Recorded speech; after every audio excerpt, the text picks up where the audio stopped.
전미 예수님 요한복음 10번째 시간 함께 하도록 하겠습니다. 성부와 성자와 성령의 이름으로 아멘. 오늘 요한복음 10번째는 요한복음 3장 니고데모가 예수님께 찾아와서 예수님께서 구원의 원리를 설명을 해주시는 내용이죠. 어렵겠죠.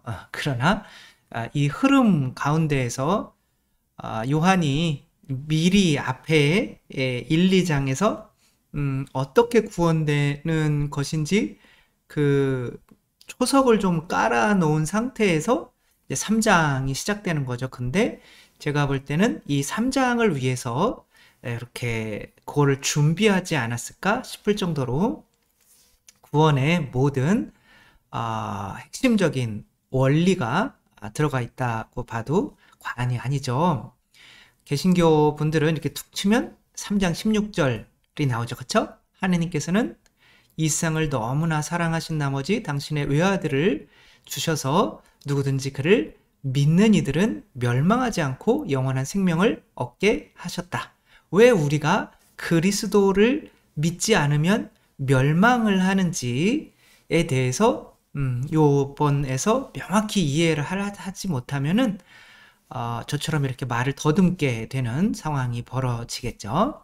그래서 이제 흐름을 일단은 다시 한번 보자면 첫 번째 머릿말에서는 예수님께서는 하느님께서 세상을 창조하라고 빛으로 예수님을 세상에 보내주신 거죠. 따라서 예수님을 통해서 새롭게 창조되지 않으면 구원을 받지 못하게 되는데, 이렇게 새로 창조된 이들은 또한 자기 자신이 예수님을 사랑하게 만드는 어떤 중개자, 길의 역할을 하게 되는데, 그런 사람들의 특징은 뭐냐면 첫 번째는 거짓이 없다는 것이고, 또 그런 사람은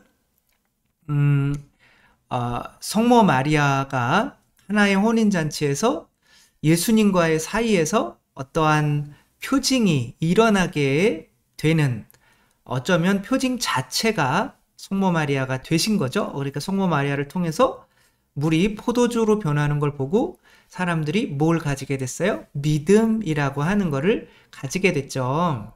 그렇게 새로 태어난 이들은 어떤 예수님께 대한 믿음으로, 사랑으로 이끄는 표징이 되는데, 그렇게 예수님께로 오지 못하는 이유는 사람들 안에 세속 욕심, 마귀, 돈에 대한 욕심, 그 다음에 어떤 육체적인 거, 뭐 식욕, 성욕, 그 다음에 또 교만, 사람을 판단하는 거, 지배하고 싶은 마음, 명예욕 같은 것들이 있기 때문에 예수님께서 우리가 예수님을 믿게 되면 그분의 뜻을 따르는 사람이 되는데, 그러지 못하게 만드는 내 안의 세속육신 마귀를 우리가 내어쫓지 못하기 때문에 그런 건데, 그 세속육신 마귀를 내어쫓으실 수 있는 분은 우리가 성전이니까 성전을 정화하실 수 있는 분은 오로지 예수 그리스도와 그분께서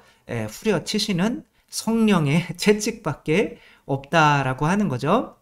성령으로 내 안에서 삶구가 그래도 쫓겨나는 일을 경험하지 못한 분들은 약간은 이게 무슨 말일까 싶지만, 제가 교만해서 예수님께 많이 드리고 있다고 생각했을 때 예수님께서 이렇게 내 안에 들어오셔서, 근데 성체로 살과 피로 들어오신 거죠. 그러며 예수님께서 말만 하셨으면 몰랐겠는데 그 채찍이 바로 성령인 거죠. 예수님의 살과 피, 희생. 나는 그래 너 나한테 많이 줬니? 난 너한테 다 줬다. 이 다 줬다가 없었으면 예수님의 말만으로는 제 자신 안에 세속육신 마귀가 사라질 수가 없었겠죠. 물론 지금도 싹 사라진 거는 아니고 사라졌으면 좋겠지만 또 계속 제 자아가 있는 이상 스멀스멀 계속 올라오죠. 그러나 그때 눈물로 그래 너 나한테 많이 줬니? 난 너한테 다 줬다. 그게 정말 채찍처럼 내 안에 있는 세습부신 마귀를 쫓아내며 눈물을 흘리며 이제는 당신의 뜻만을 따르겠습니다. 그때만 그랬어요. 그래도 적어도 마음이 솟아나와서 온전한 성전이 되게 되는 거죠. 근데 오늘 이제 10장에서는 10장이 아니라 10번째에서는 니코데모라고 하는 사람이 예수님을 찾아와서 지금까지 말씀드린 것들이 어떻게 일어나는지, 그게 왜 굳이 예수님을 믿어야만 구원에 이르는 것인지를 물어보고 있죠. 그래서 상당히 중요하고 또 어렵기도 하지만 이것만 이해한다면 뭐 끝나는 거라고 볼 수가 있죠. 그러니까 좀 힘드시더라도 이번에는 이 텍스트를 보면서 21절까지 한번 설명을 해보도록 하겠습니다. 자, 바리사이 가운데 니코데모라는 사람이 있었다. 그는 유다인들의 최고의회 의원이었다. 사내들인이라고 하죠. 예수님에게 사형 선고를 내린, 물론 로마의 지배에 있었지만 또 그 어떤 국정을 담당하는 것은 로마인들이 그 나라의 그 사내들인에 맡긴 거죠. 거기에 의원이었다라고 하는 거는 그리고 최고의회, 아무튼 굉장히 이제 몇 명 안 되는, 몇 명인지 까먹었는데 많지가 않은 한 100명 정도 내외에 있었던 것 같아요. 그러니까 그 가운데 니코데모가 이제 바리사이였던 거죠. 이분이 나중에는 이제 예수님을 믿는 것을 숨기고 있다가 예수님이 돌아가셨을 때 예수님을 장사 지내는 거를 아리마티아 사람 요셉과 함께 이렇게 장사 지내는 거를 도와줬던, 숨어있던 제자가 된 거죠. 그 사람이 밤에 예수님께 와서 말하였다. 여기서 요한복음에서 중요한 건 항상 상징인 거죠. 밤에 왔다라고 하는 거는 아직 그 사람 안에 진리의 빛이 들어왔다는 걸까요? 안 들어왔다는 걸까요? 아직 없다는 거죠. 스승님, 저희는 스승님이 하느님에게서 오신 스승님임을 알고 있습니다. 자, 예수님이 하느님에게서 왔다라는 거를 알고 있어요. 그러나 요한은 아직 그래도 밤이라는 거죠. 하느님에게서 왔다라는 것만으로는 충분하지, 구원받기에 충분하지 않다. 지옥에 있는 사람들도 혹은 마귀들도 예수님께서 하느님의 자녀인 거는 다 알죠. 그렇죠? 그것으로 구원받지는 못하죠. 하느님께서 함께 계시지 않으면 당신께서 일으키시는 그러한 표징들을 아무도 일으킬 수 없기 때문입니다. 자, 이 사람은 지금 성모 마리아께서 카나의 혼인잔치에서 표징을 일으키셨죠. 표징은 뭐냐면 하늘, 그 사람의 믿음을 통해서, 성모 마리아의 믿음을 통해서 하늘에서 어떤 힘, 성령, 영광 이런 것들이 내려오는 것을 보게 만드는 거죠. 그래서 그 사람들이 하늘에 하느님이 계시구나 라고 하는 거를 믿게 만드는 거죠. 저번에도 설명을 드렸나 모르겠지만 그 신안 앞바다에서 이제 쭈꾸미가 자꾸 걸려 올라오는데 어떤 고려 청자의 조각들을 이렇게 물어가지고 이렇게 붙여가지고 자기 이제 소라 껍질에 숨어서 그 것들을 이제 문 뚜껑으로 이렇게 닫고 이렇게 있는 거죠. 그러니까 계속 올라오는데 아니 무슨 유리 조각 같은 것들이, 접시 같은 것들이 올라온단 말이에요.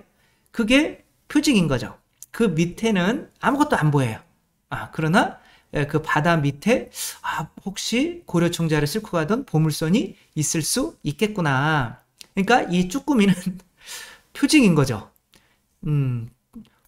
쭈꾸미 철판볶음이 갑자기 생각이 나지만 그게 중요한 게 아니잖아요. 그러니까 쭈꾸미가 이제 그냥 올라오는 쭈꾸미도 있고 뭐 조개 껍데기로 막은 쭈꾸미도 있지만 고려 청자로 이렇게 자기의 그 구멍을 막은 그런 것들은 하나의 표징이 되는 거죠. 그래서 그 하늘에 있는 어떤 것을 끌어내리는 성령의 힘, 하느님의 힘, 어떤 신성, 이런 것들을 끌어내려서 보여주는 그 믿음을 가진 사람이 표징을 일으키는 거죠. 그게 카나의 혼인잔치에서는 성모 마리아가 되신 거죠. 성모 마리아의 믿음으로 예수님께서 물을 포도주로 만들어주시는 이 기적을 일으키신 거죠.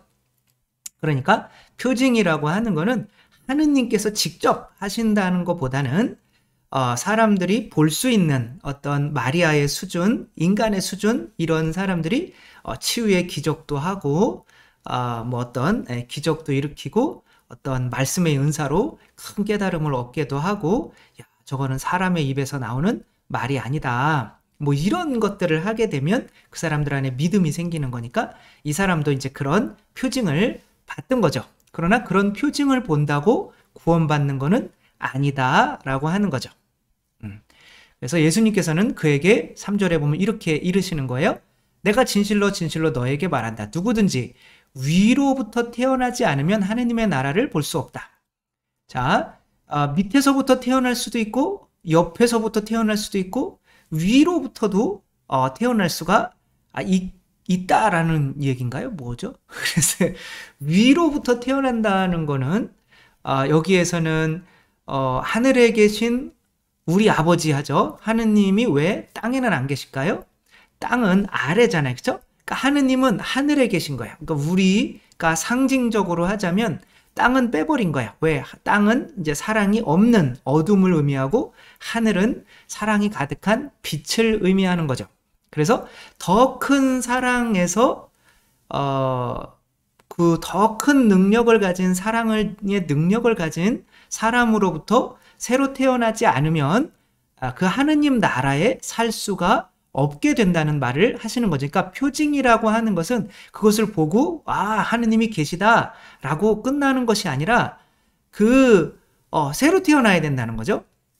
그래서 니고데모가 이제 묻죠. 이미 늙은 사람이 어떻게 새로 태어날 수가 있겠습니까? 엄마 뱃속에 다시 들어가야 됩니까? 라는 멍청하지만 그래도 그런 질문을 하죠. 그때 예수님께서 내가 진실로 너에게 말한다. 누구든지 물과 성령으로 태어나지 않으면 하느님 나라에 들어갈 수 없다. 육에서 난 것은 육이고 영에서 난 것은 영이다. 그러니까 우리가 이미 육체적으로는 이제 부모님으로부터 육체적으로 태어났죠. 근데 또 영으로 태어나는 게 있다라고 하는 거죠. 요한복음에서 물과 성령은 거의 같은 의미로, 상징적인 의미로 쓰여요. 요한복음 7장에 이제 나올 것이지만 목마른 사람은 나에게 와서 마셔라. 내가 너희에게 생명의 물을 주겠다. 그 물은 성령님을 상징한다. 이렇게 쓰고 있어요. 그러니까 요한복음 내에서 보자면 물은 거의 성령님과 같은 의미. 그래서 세례 받을 때에 물로 이렇게 세례를 주는 거지만 실제로는 성령으로 세례를 주는 것이 되는 거죠. 그래서 너희는 위로부터 태어나야 한다고 내가 말하였다고 놀라지 마라 라고 하는데 바람은 불고 싶은 대로 분다. 너희는 그 소리를 들어도 어디에서 와서 어디로 가는지 모른다. 영에서 태어난 이도 다 이와 같다. 라고 하는데 이제 그걸 한번 보면 자, 영으로 물과 성령으로 새로 나지 않으면 영원한 생명을 얻을 수 없다. 라는 것부터 한번 보면 자, 영원한 생명을 이렇게 하느님 나라라고 한번 생각을 해봐요. 이들은 예수님을 위해서 또 이웃들을 위해서 목숨을 바치는 삶을 살았던 사도들인 거죠. 이들의 공동체는 이웃을 위해서 목숨을 바치는 사랑을 하는 수준에 있는 거죠. 원숭이 떼는 원숭이 무리죠, 그렇죠? 그 원숭이 무리는 왜 이렇게 떼거지로 달려가는 걸까요? 지금 원숭이들끼리 지금 태국인가 어디에서 자기들 집단끼리 패싸움이 벌어졌어요. 그러니까 몰려가는 거죠. 우리 인간들이 서로 전쟁을 하는 거는 이런 수준이 아니라, 이런 공동체가 아니라 이런 집단 이기주의의 무리에 속하는 사람들인 거죠. 그러니까 사람들도 수준이 있는 거죠. 혹은 이 모기들은 공동체라고 얼마나 간지러울까요? 뭐 별 실험을 다 해요. 이제 이 모기들은 이게 뭘 위해서 이렇게 모이는 거예요? 피가 있는 곳으로 모이는 거죠. 나에게 이득이 되고 나를 생존시켜 줄 수 있는 먹이가 있는 곳으로 모이는 것을 뭐라고 그러냐면 떼라고 그래요. 모기 떼는 이 안에서 이 먹이가 사라지면 모기들은 그 끈끈한 어떤 관계를 유지할 수가 없는 거죠. 그냥 먹이가 있으니까 모이는 거를 떼라고 하는 거죠. 자, 그러면 이 모기들은 부모님을 만날 필요가 있을까요? 없을까요? 없겠죠. 부모님은 나보다 위에 있는 거예요. 왜냐하면 나보다 사랑을 더 많이 하니까. 그러나 모기의 부모들은 뭐 그렇게 큰 사랑이 없어요. 그러니까 이들에게 사랑을 가르쳐 줄 필요도 없어요. 그냥 생존 본능만 유지하면서 살면 돼요. 그러나 이 모기 떼 안에서 나올 수 있는 어떤 공동체가 주는 행복감은 줄 수가 없죠. 그러면 인간은 이 원숭이들도 태어나서 부모를 만나지 못했다면 격리 원숭이가 되는 거죠. 만약에 그랬다면 이 원숭이도 그 원숭이 무리에 가서 동화되어서 이 무리에 잘 속할 수 있을까요? 아니면은 거기서도 왕따가 될까요? 왕따가 돼요. 그러니까 이 무리에 속하는 이유는 그들의 이렇게 무리에 속해서 혼자는 안 되니까 싸워서 이기려면 이제 떼거지로 이제 막 조직 막 폭력배처럼 그런 거를 더 확장시키는 거죠. 생존을 위해서. 그런 거를 무리라고 하는 거죠. 그러니까 무리도 공동체 생활을 하기는 하지만 자기 생존을 위한 거는 같은 거죠. 그러니까 전쟁하고 집단 이기주의가 발생을 하는 거죠. 그러나 그 무리에 속하려고 하더라도 자기보다 사랑 수준이 뛰어난 부모로부터 일정 기간은 교육을 받아야만 한다는 거죠. 그 교육을 받지 못하면 애들도 한 2개월 정도는 반드시 부모와 그 어미와 함께 살아야 된대요. 그러니까 1개월 정도 지나면 치아가 생기고 그러니까 얘네들이 엄마의 젖을 막 깨물기 시작하는 거죠. 그러면 엄마가 짜증내면서 막 젖대고 막 너 그러면 젖 먹지 말 그리고 이제는 뭐 아이들이 막 엄마 꼬리를 문다. 그러면 엄마가 아프잖아요. 그러면 아픈지 알려주는 거예요. 그러면 1개월에서 2개월 사이에는 아이들이 이렇게 하면 엄마가 아픈 거구나. 그러니까 다른 사람을 아프게 하지 않으려면 요만큼만 물어야 되는구나. 라고 그래서 걔들이 이제 뭐 주인을 물고 싶어도 이게 주인을 사랑하면 안 아프게 이렇게 물고 새끼들도 물어도 이렇게 옮겨놔도 그거는 이제 그때 배우는 거죠. 그러나 부모로부터 사랑을 못 받은 개들은 뭐가 많이 생기냐면 세속육신 마귀 생존 욕구들이 가라앉지 않는 거죠. 영구 여기 다 내 구역이다. 그러면 지 주인의 집인데도 주인이 자기 집에 들어가는데도 물려고 해요. 그 다음에 이제 그게 세속이죠, 그렇죠? 소유욕, 탐욕. 인간에게도 마찬가지. 인간도 사랑을 못 받으면 부모로부터 새로 태어나지 못하면 이게 없어지지가 않으니까 우리가 성전이라고 하면 우리가 부모님을 받아들여서 내 안에 있는 세속육신 마귀를 쓸어내야 어떤 공동체에 속할 수 있는 수준의 사랑을 그 부모 위로부터 부모로부터 태어나야 그 수준의 사랑을 할 수가 있는 거죠. 그러나 식욕이 강해. 우리 인간은 이제 성욕까지도 포함이 되는 거죠. 이것이 강하면 이제 또 주인을 물게 되고 다른 개들을 물게 되고 주인이 밥 주는데도 주인 밥그릇을 못 건드리게 만들어요. 막 물어요. 주인 손을. 그 다음에 이제 그런 사랑 못 받은 거를 주인한테 화풀이 하는 거죠. 내가 왜 엄마한테 사랑을 못 받게 일찍 데려왔어? 그러면 이 주인들을 이제 지배하는 라오라고 하는 이 개들이 있는 거죠. 그러니까 이런 식으로 성장을 해서 하면 관계를 잘 못 맺지만 그래도 무리를 형성하게 된단 말이에요. 그러나 그런 식으로 무리를 형성해서는 다른 사람들을 죽이는, 침해하는, 패싸움을 하는 사람들로 변하게 된다라고 하는 거죠. 그러면 안 되죠. 그렇죠? 그러니까 하늘나라에 들어가려면 그 하늘나라에서 할 수 있는 사랑의 수준을 가진 누군가를 사랑해야 되는 거죠. 그래야 내가 죽고 그분의 사랑 수준으로 사랑할 수가 있는 거죠. 만약에 어떤 그 아말라 카말라, 늑대에게 키워진 아말라 카말라는 그냥 늑대처럼 짖고 날거먹고 사람 보면 물라 그러고 옷 입혀주면 다 찢어버리고 네 발로 걸어다니고 막 어우 이렇게 맞나요? 늑대가 어떻게 울죠? 늑대 이렇게 우나요? 아무튼 까치는 까치까치 울잖아요. 안 그런가? 아무튼 그렇게 늑대의 수준으로 산다 이거죠.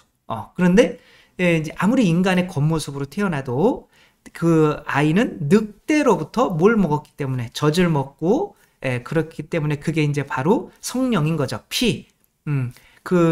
나에게 피를 주는 이를 내가 이제 그 젖을 먹여주니까 그래도 살려주니까 그 젖 때문에 이 늑대를 사랑하게 되고 그러면 그 늑대가 원하는 삶을 살게 되는 거죠. 그게 사랑의 수준이 되는 거고 그러면 늑대의 무리에서 살 수 있는 수준이 되는 거죠. 그러나 인간의 어떤 가족 공동체는 어떻게 돼요? 우리 부모님들이 그래도 가족을 위해서는 다 내어놓는 이런 것들을 배우게 돼서 어떤 가족 공동체가 형성이 되는 거죠. 세상이 힘들고 어렵더라도 그런 따뜻한 가족 공동체가 있다면 그 공동체에서 세상을 살아갈 수 있는 힘을 얻게 되는 거죠. 그래서 어떤 공동체에 속하든 세 가지 공동체가 있다고 했죠. 때, 무리, 그 다음에 공동체. 이 공동체라고 하는 거는 가족은 다 내놔야 돼요. 아버지 돈 벌어와서 다 내놔야 되고 엄마도 자녀 위해서 다 피 흘리고 막 자녀 키워야 되고 자녀들도 죽도록 공부해야 돼. 부모들을 위해서 각자 이렇게 다 쏟아낼 수 있을 때 만들어지는 이웃을 위해서 내 생명을 다 쏟아낼 수 있을 때 만들어지는 이 공동체에서 오는 행복은 다른 것들에게서 오는 행복과 비교가 안 된다는 거죠. 그러나 인간들은 기본적으로 이기적이기 때문에 그 가족 내에서만 그러나 아버지도 죽고 어머니도 죽고 형제도 죽고 다 죽잖아요. 그러니까 그것이 또 오래가지 못하는 거죠. 그리고 이제 우리가 정말 더 큰 사랑으로 나아가야겠다라고 하면 하느님이시면서 우리를 위해서 뭐 하느님이 우리 창조자인 거잖아요. 우리 그냥 장난감에 불과할 수도 있거든요. 그걸 위해서 목숨을 바치신 그런 뭐 우리가 상상할 수도 없는 어마어마한 사랑을 보여주러 오신 유일한 분이잖아요.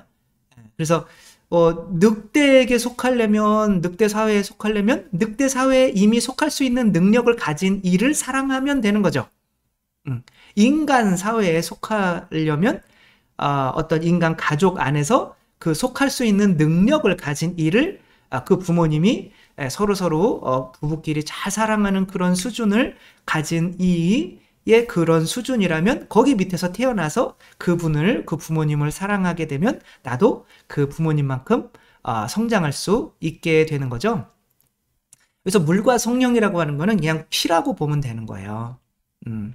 그래서 뭐 사무라이 그런 이야기도 있잖아요. 맨날 똑같은 것만 해서 죄송하긴 한데 그 일본에서 사무라이가 되고 싶은 천민 아이를 위해서 엄마는 그 성의 기둥에 들어가서 죽었죠. 우리 아이 이 성에서 사무라이 교육을 좀 받게 해달라고. 그래서 그 아이가 사무라이가 되기 위해서 교육을 받는데 천민이기 때문에 갈굼을 당해서 도망가야지 라고 하는데 그 기둥 안에 있는 엄마로부터 흘러나오는 그 피 때문에 내가 도망가 버리면 엄마의 죽음이 헛되게 되는 거기 때문에 그래 한 번만 더 참아보자 라고 하면서 내 자신을 죽이고 어머니의 뜻이 나에게서 이루어지게 만드는 거죠. 그렇게 해서 끝까지 참아서 나중에 일본의 훌륭한 사무라이가 됐다라고 하는 거죠. 그러나 그 엄마는 그렇게 이 아이를 더 큰 사랑으로 피를 흘려서 이 아이를 뭐로 만들었어요? 하느님 나라 자녀로 만들었나요? 사무라이로 만들었나요? 사무라이로 만들었죠.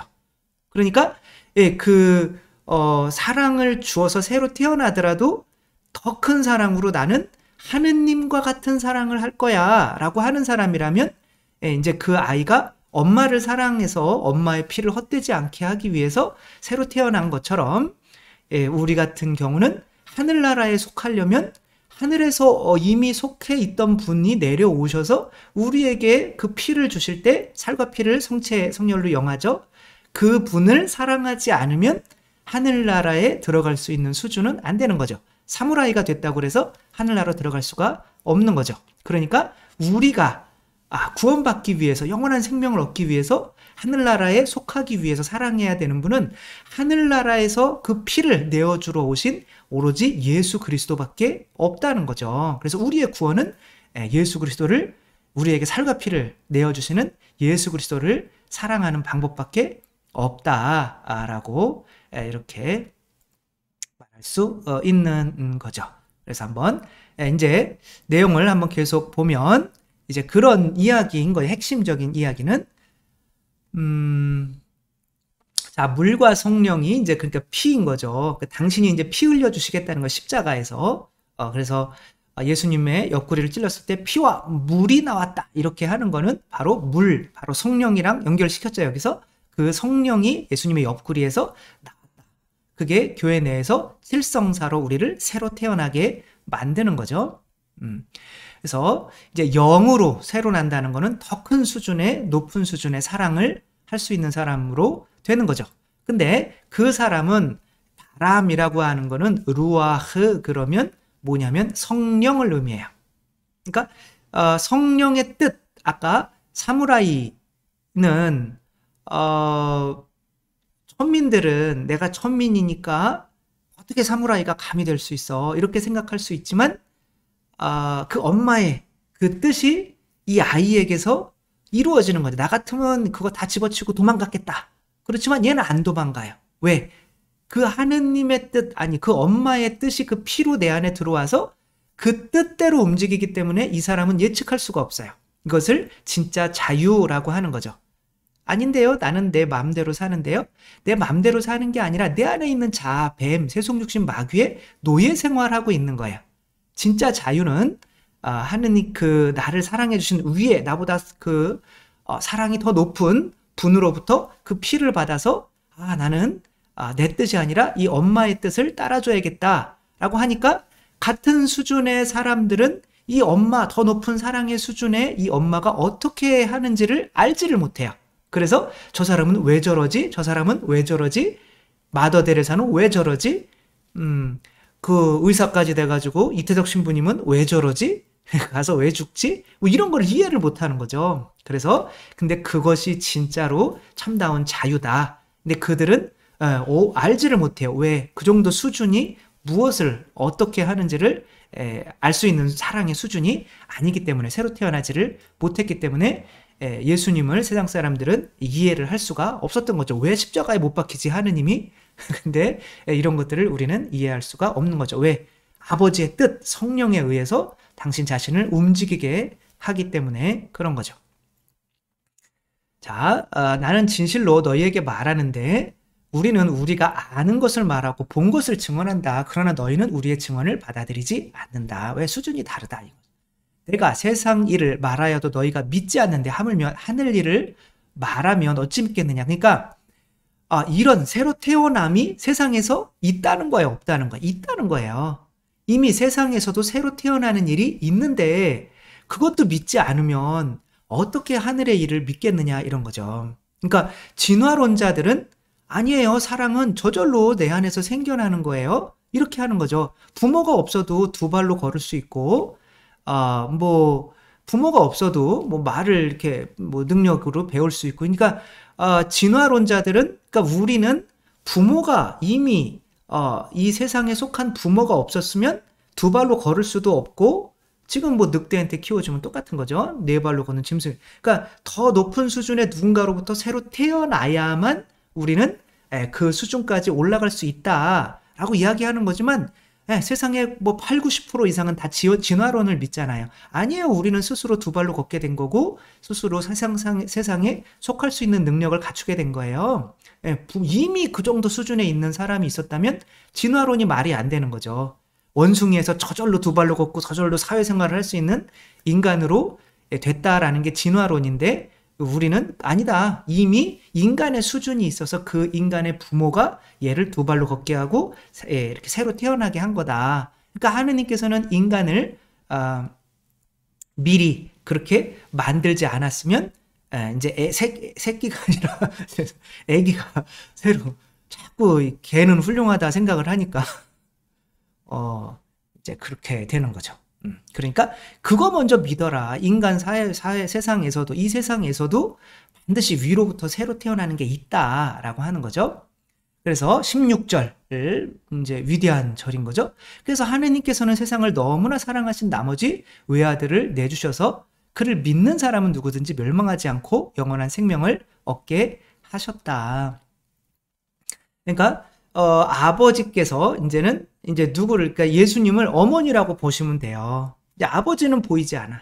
아버지는 이 어머니에게 성령 모든 거를 다 내어주시는 분인 거예요. 그러니까 이 어머니 예수님을 어머니를 사랑한다면 그 어머니로부터 오는 그 피를 받고 내가 새로 태어나서 멸망하지 않게 되는 거죠. 그러니까 어떤 세상에 살고 있는 이 아버지가 이 어머니를 우리한테 파견하지 않았다면 우리는 새로 태어날 수가 없게 되는 거죠. 이 이야기도 있죠. 그렇죠? 이거는 이것도 맨날 같은 것만 하냐? 예화 다른 거 좀 찾아라.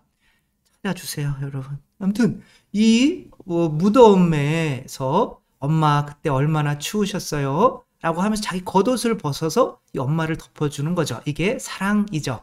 근데 이 사랑은 이 사람 얘를 살리기 위해서 나는 죽어야만 했어요. 피를 흘려야만 했어요. 성령을 내어줘야만 했어요. 근데 얘한테 바로 내어줄 수는 없어요. 왜? 내가 죽는데 얘가 성장할 때까지 그것들을 얘한테 전달해줄 누군가가 필요했던 거죠. 이렇게 죽어가면서 근데 이제 이 미군 아저씨가 이 아이 그 엄마의 사랑을 받아서 이 아이한테 전달을 해준 거죠. 그러니까 예수님은 바로 하느님 아버지가 이 어머니라면 그 어머니가 이 아이를 살리기 위해서 이 생명을 준 것을 이미 알고 있는 파견자 이분이 예수 그리스도가 되는 거죠. 그러니까 예수 그리스도가 우리한테 니네 아버지가 너희를 얼마나 사랑하시는지 몰라. 그러니까 우리가 아버지가 아드님을 내어준 것을 위해서 그리고 우리를 위해서 아드님까지 내어주셨으니 얼마나 고통스러우셨어요 라는 것을 우리가 깨닫게 되면 나도 그런 사랑을 할 수 있는 수준으로 새로 태어나게 되는 거죠. 그래서 어차피 이제 우리한테 직접적으로 이제 피를 주시는 분은 아버지가 아니라 예수님인 거죠. 그래서 기둥 안에 들어가 있는 그 엄마로부터 나오는 그 피를 받아서 만약에 그 엄마, 기둥 안에 들어가 있는 그 엄마가 하느님으로부터 파견받은 거다. 그러면 그 엄마가 교회다.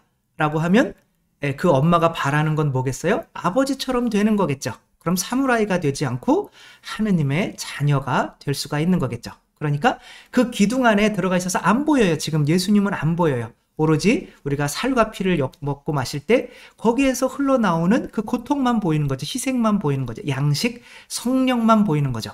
그러니까 그 물과 성령으로 내가 성체를 영하면서 계속 예수님을 사랑해서 예수님의 뜻대로 내 자신을 죽이고 새로 계속 태어난다면 이제는 어디 하느님 그 예수님을 파견하신 하느님의 계신 곳에 살 수 있는 능력을 갖추게 되는 거죠. 이것을 위해서 다시 한번 읽어볼게요. 하느님께서는 세상을 너무나 사랑하신 나머지 외아들을 내주시어 누구든지 그를 믿는 사람은 멸망하지 않고 영원한 생명을 얻게 하셨다. 이게 그런 뜻인 거죠. 17절 하느님께서 아들을 세상에 보내신 것은 세상을 심판하시려는 것이 아니라 세상이 아들을 통하여 구원을 받게 하시려는 것이다.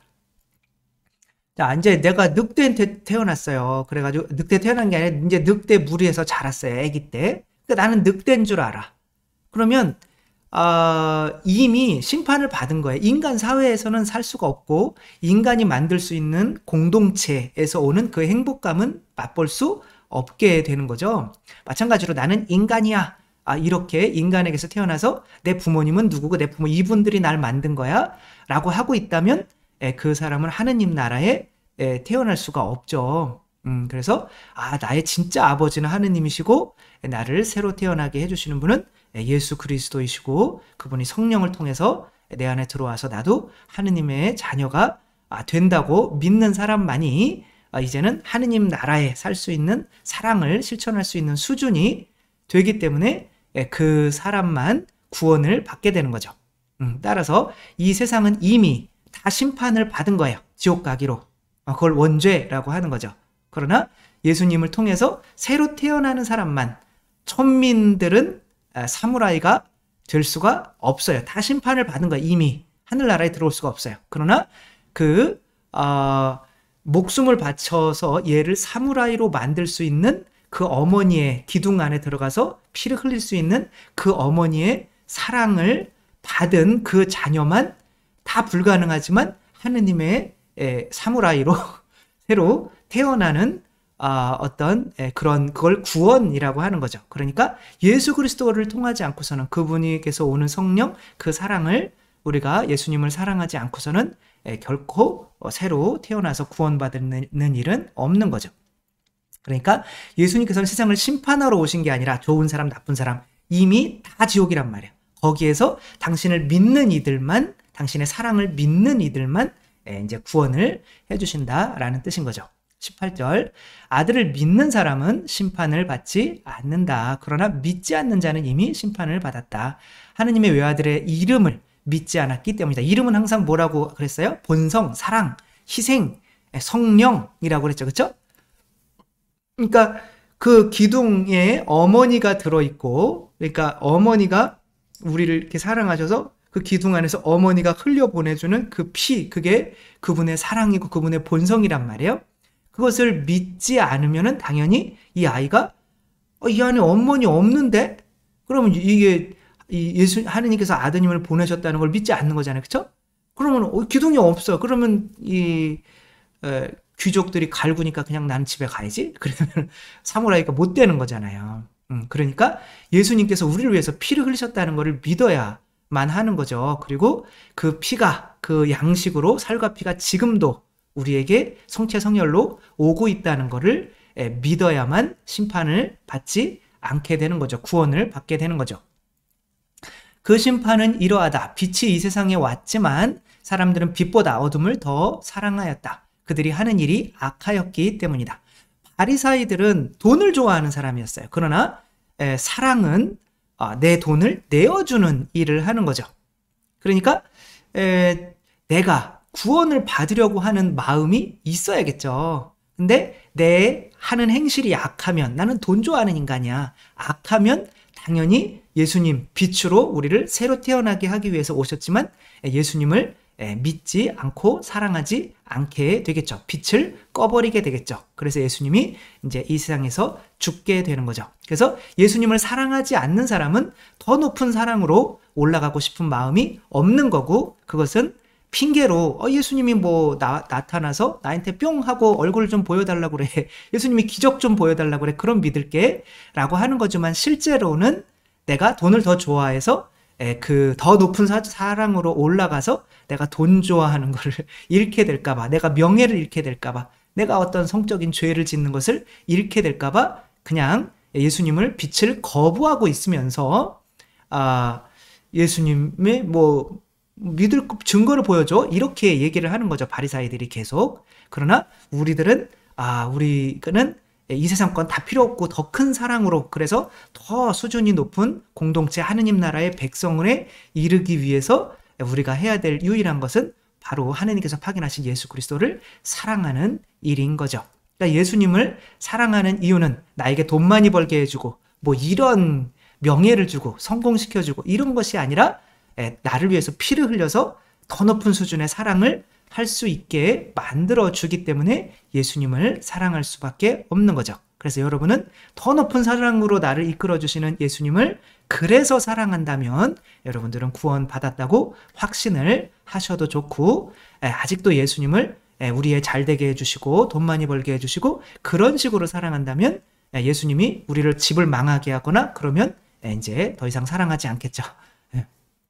아무튼 내 사랑을 더 증가시켜주기 위해서 위에서 새로 태어나는 거죠. 그렇죠?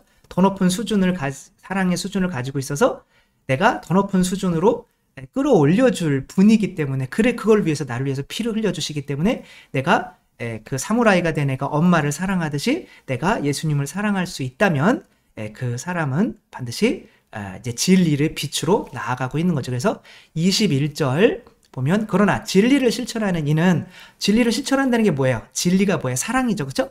그 사랑을 실천하려고 하는 이는 당연히 나를 더 높은 수준의 사랑으로 이끌어주는 그 분을 예수 그리스도의 십자가에게로 나아갈 수밖에 없다는 거죠. 그 십자가의 사랑을 그리고 그 예수님을 사랑할 수밖에 없다는 거죠. 자기가 한 일이 하느님 안에서 이루어졌음을 드러내려는 것이다. 내가 사랑하려고 하는 이런 것들이 바로 하느님 가장 높은 수준의 사랑을 하신 하느님이 인간이 되셔서 인간을 위해서 새로 태어나게 하기 위해서 하느님의 아드님을 세상에 보내주시고 십자가 못 박혀 죽으심으로써 그 기둥에 이제 갇히신 거죠. 그리고 우리에게 사무라이가 되라 라고 하는 게 아니라 너희도 하느님이 될 수 있어 라는 거를 알려주시기 위해서 그 살과 피로 너희도 나와 하나야 라는 거를 보여주시기 위해서 이렇게 십자가에서 돌아가신 예수 그리스도를 우리가 사랑하지 않으면 구원을 받지 못하게 된다는 거 이제 이것을 이해하셨죠. 그렇죠? 모세가 아니었으면 이게 이제 파라오가 자아잖아요. 자기 자신만 생각하는 거, 사랑을 하지 못하게 만드는 거. 근데 이 지팡이가 바로 물과 성령이란 말이에요. 그 피란 말이에요. 예수님이 우리를 위해서 흘리신 피, 모세는 예수 그리스도고. 그래서 우리가 이 그리스도와 그분이 흘리는 피를 통해서 사무라이, 아니구나, 하느님의 자녀라고 하는 것으로 새로 태어나게 되는 거죠. 그래서 가나안 땅은 하느님 나라가 되는 거죠. 그 나라로 가기 위해서 우리는 모세를 사랑해야 되고 그분이 흘려주신 피 성령님을 사랑해야 되고 그분을 보내주신 하느님 아버지를 사랑해야만 하는 거죠. 그래서 하느님 감사합니다. 사랑하는 하느님 이것만 꾸준히 해도 뭐 구원을 확신할 수가 있는 거죠. 그렇죠? 우리를 더 높은 수준의 사랑으로 올려주시기 위해서 희생하신, 그리고 이것을 위해서 아까 읽었나요? 이게 분명히 있어야 되는데 사투리가 나오네요. 이게 14절 12절이 또 나오는 거예요. 13절 하늘에서 내려오니, 그러니까 나는 하늘에서 너희보다 사랑의 수준이 높아 라고 하는 거죠. 곧 사람의 아들 말고는 다시 하늘로 올라간 이가 없다. 내가 그 왔다 갔다 하는 사다리야 하늘로 올라갈 수 있는. 그러니까 너희가 더 높은 수준의 사회에 속하려면 그러니까 나밖에 없다 이런 거죠. 이 세상에 있는 사랑에 우리를 끌려줄 수 있는 수준이. 그러나 이제 피를 흘려줘야 될 거 아니야. 거기에서 기둥에 갇혀서 이렇게 죽어야 될 거 아니에요. 그렇죠? 그래서 모세가 광야에서 뱀을 들어 올린 것처럼 사람의 아들도 그렇게 들어 올려져야 된다. 믿는 사람은 누구나 사람의 아들 안에서 영원한 생명을 얻게 하려는 것이다. 그러니까 모세가 이 각자가 뱀이 있잖아요. 그렇죠? 그 자아에 물려서 사랑을 할 수가 없고, 그래서 이 세상에서조차 하느님 나라의 상징인 교회 공동체에 속하고 거기에서 친교를 나누고 사랑을 하는, 그리고 예수님을 알리기 위해서 목숨을 바치는 그런 공동체에 들어갈 수가 없는 내 이기주의로 만드는 내 안에 각자의 뱀. 그러니까 예수님이 이렇게 죽으셨기 때문에 저게 바로 기둥인 거죠. 그래서 우리들도 엄마가 저 기둥에 들어가서 나를 위해서 피를 흘리셨듯이 그러면 나 빨리 도망가야지. 이기적인 내 자신도 이 엄마의 흘리는 이 뱀의 피, 자아의 피 때문에 내 자아도 죽게 되는 거죠. 그쵸? 예. 자아를 죽이는 거는 자아의 피밖에 없는 거죠. 그래서 누군가가 사랑이 높은 수준이 나를 위해서 자기 자아를 죽이고 피를 내어줬다면, 그래서 이태석 신부님처럼 내 이기적인 자아를 죽이고 그들을 위해서 피를 내어줬기 때문에 그 피가 그들의 이기심을 버리고 뭐 의사를 한 50명을 배출하게 되는, 나도 다른 사람을 위해서 좋은 일 할래요. 이렇게 새로 태어나게 만드는 역할을 하는 거죠. 내 안에 있는 자아를 죽이는 거는 예수 그리스도의 피밖에 없는 거죠. 이를 위해서 십자가에 매달려 죽어야 되는 거고, 이 각자의 뱀에 물린 사람들이 예수 그리스도의 그냥 십자가만 본다고 그렇게 죄가 사해지는 것이 아니라, 나도 내 안에 이 뱀이 있고, 이 뱀을 마치 맨날 그 사무라이가 되려고 하던 그 아이가, 그래, 이제는 내 뜻이 아니라 다시 한번 이분의 뜻대로 나도 내 자아를 죽이고 이웃에게 피를 흘려주는 사람이 되어야겠다. 그렇게 할 때 죄가 조금씩 사라지면서 이제 하느님의 자녀로 새로 태어나게 되는 거죠. 예수님께서 그 공동체를 이 세상에 만들어 놓으신 것이 바로 교회라고 하는 거죠.